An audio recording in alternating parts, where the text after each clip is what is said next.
Semizlik bu kasallik deb hisoblayman. Bu asosan nimadan kelib chiqadi? Noto'g'ri ovqatlanish va gipodinamiyadan kelib chiqadi. Ya'ni kam harakatsizlikdan. Semizlik suyaklarga juda ham yomon ta'sir qiladi. Ya'ni bo'g'imlarda og'riq, umurtqa pog'onasida grija hosil bo'lishi, nafaqat suyak sistemasi, balki yurak qon tomir sistemasi, boshqa sistemalarga ham yomon ta'sir qiladi. Tasavvur qiling, agar men 90 kilo bo'ladigan bo'lsam, endi 90 kilo vес meni suyaklarimga norma hisoblanadi.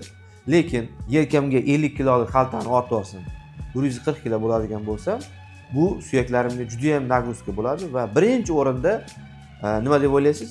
Umurtqa pog'onasida og'riqlar paydo bo'ladi. Chunki yurgan vaqtda umurtqa pog'onasida grija va og'riqlar paydo bo'lishni boshlaydi. Va keyinchalik asta-sekinlik bilan bo'g'imlar ham bu nagruskani ko'tara olmaydi va bo'g'imlarda og'riqlar kelib chiqadi. Buni darhol davolash kerak semizlikni.